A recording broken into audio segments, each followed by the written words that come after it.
turning heads last night as the Timberwolves' Anthony Edwards scored 42 points in a win versus the Suns. Stephen A., Rookie of the Year.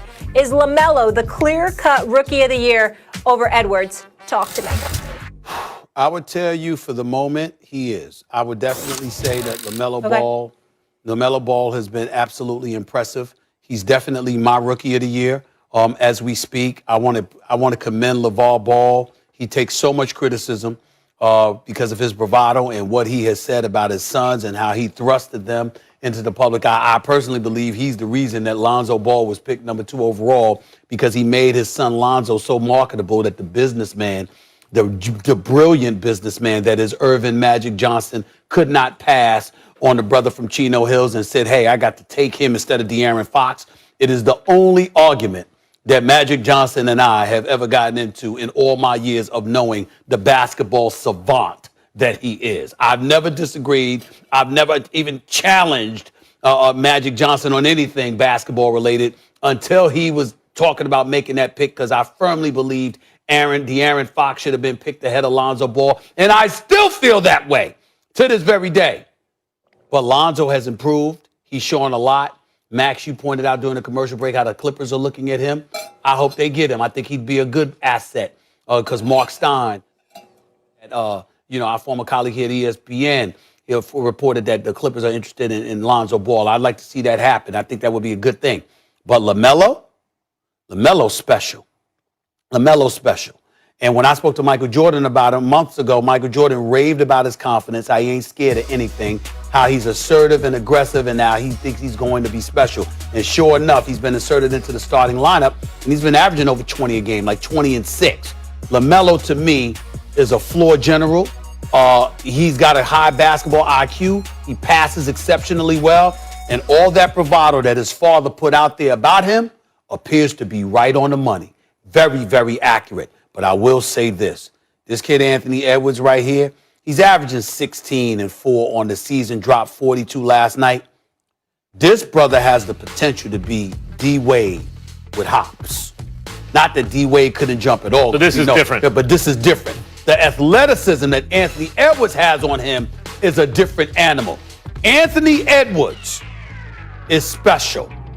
And he looks like a dude that's going to be special. And I don't have any problem with Minnesota picking him over LaMelo because, you know what? They needed a floor general in Charlotte.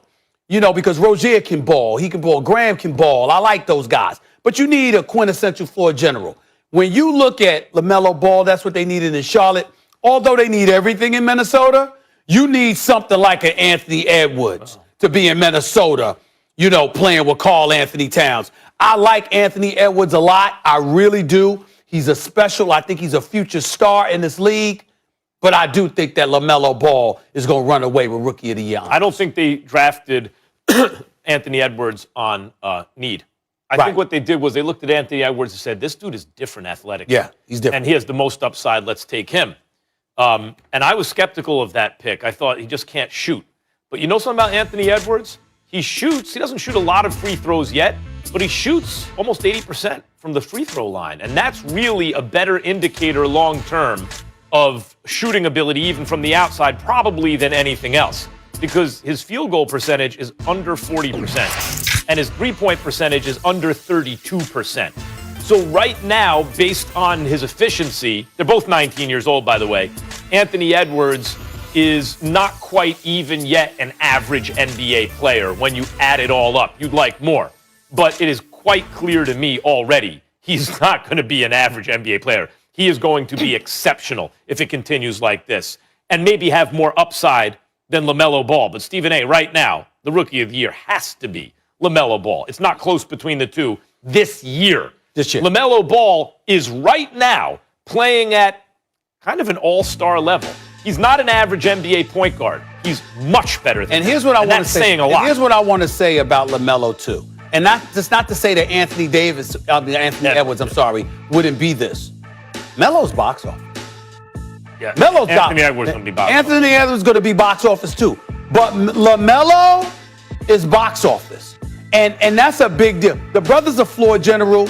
but he's got that swag to his game, too. Not to say that Anthony Edwards does not, because we know he does. They but both it's have 2 different players. But I'm telling you, when you look at LaMelo, LaMelo makes others better. Yeah, they Anthony Edwards is just going to be, I think that he's going to be a dominant scorer. I think within the next 3 years, Anthony Edwards will be averaging 24, 25 a game, and he will be a perennial all-star. And he's showing from the line that he can shoot it better. Yes. They both have things at 19 you can't teach. Like Anthony Edwards, the stuff you can't teach is obvious. You can't teach someone how to jump like that. That's right. But LaMelo also has stuff you can't teach, because it's one thing to get better court vision, to become a better passer. He has like a supernatural ability. Though. Yeah, he's no, not I'm saying LaMelo. LaMelo's court vision and passing ability, I don't think is something you can teach. You can't he teach has, it. And he shoots better. An extra part of his brain somewhere. And he shoots better than we thought he could. Yeah. And you watch and listen. Shoots 38% from 3. As a rookie, do you see guys, you got cats grabbing rebounds and they got the ball, or I'm talking about not just centers and power forwards, you got guards literally grabbing the rebound. Everyone is looking for LaMelo to give him the ball to lead the break. Of course. What that reminds you of.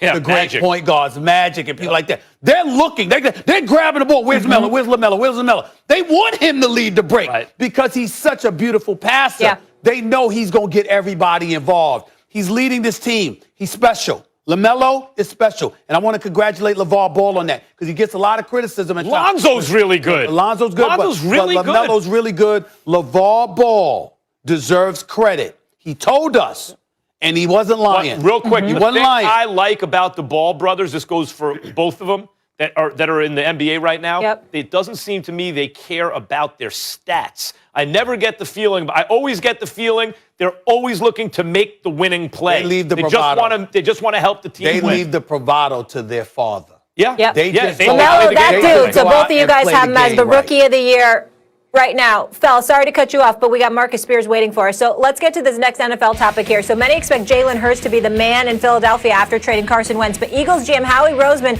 might have people wondering if that's the case after speaking yesterday. Take a listen. We only have one quarterback on our roster, so it's definitely not going to stay that way.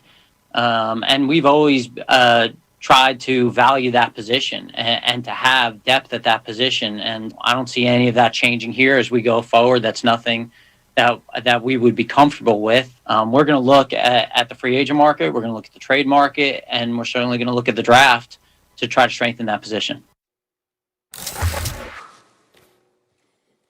There he is, Swagoo in the flesh. We'll see him on NFL Live a little later today. Thanks for joining the party. Late, but we're happy you're here. Matt, tell me this. Do the Eagles owe Hurts... Hey. Do the Eagles owe Hurts a chance to start the season, Max, after what he did last year? No, they don't owe him anything. If I were the Eagles, I think he'd be my starter, and I would want to devote all the resources I have to putting the best team around him. And I say that because as soon as he took over, the offense responded and the team responded. Guys like playing with him. That's not enough. You got to be able to make the plays. But look at the Arizona game, which was a loss. Look at the way he competed. Look at some of the plays he made in that game against Kyler Murray's crew. He showed real potential. He might be an excellent quarterback. That said, he might be an excellent quarterback. This is not a high first-round pick. You took him in the second round. You invested draft capital in him, but it's not like you traded up and picked him second overall like Wentz. Nor do I see that kind of upside ability with Hurts, what I saw from Wentz early in his career. So while I would make the choice to use whatever I have to surround him with the right team, I don't think they owe it to Hurts. I don't think it's like that quite. I think if they, for example, identify a quarterback in the draft who they love and they weren't expecting to be there, you could draft that guy. I think if the right deal becomes available for, let's say it was Russell Wilson, let's say Philadelphia became one of the teams he put on his list, I think you could go all in on a player like that. So has he earned a starting job? I think he has, but not to the level where you go, they owe it to him.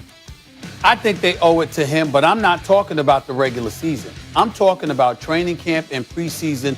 This is our guy. It's his job to lose. I think you owe him that.